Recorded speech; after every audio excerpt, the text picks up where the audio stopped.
బీహార్లో తొలిసారి బీజేపీ ప్రభుత్వం కొలువుదీరేందుకు రంగం సిద్ధమైంది. పగ్గాలు చేపట్టబోతున్న కమలనాథుడు ఎవరనేది ఇవాళ తేలనుంది. ఉదయం 11 గంటలకు కేబినెట్ సమావేశం నిర్వహించి సీఎం పదవి నుంచి వైదొలుగుతున్నట్లు నితీష్ కుమార్ లాంఛనంగా ప్రకటించనున్నారు. ఆ వెంటనే లోక్సభకు వెళ్లి గవర్నర్ రాజీనామా లేఖ సమర్పించనున్నారు.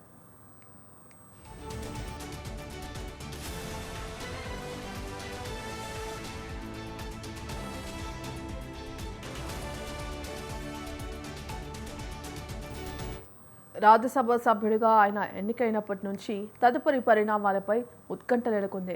243 సీట్లున్న బీహార్ శాసనసభలో ఎన్డీఏకి 202 మంది సభ్యుల బలం ఉంది. ఉప ముఖ్యమంత్రి సామ్రాట్ చౌదరి కొత్త సీఎం అయ్యే అవకాశాలు ఎక్కువగా ఉన్నాయని బలంగా వినిపిస్తోంది. కేంద్ర సహాయ మంత్రి నిత్యానంద్ రాయ్ పేరు కూడా వినిపిస్తోంది. మరోవైపు నితీష్ తనయుడు నిశాంత్ను కొత్త కేబినెట్లోకి తీసుకుంటారని తెలుస్తోంది.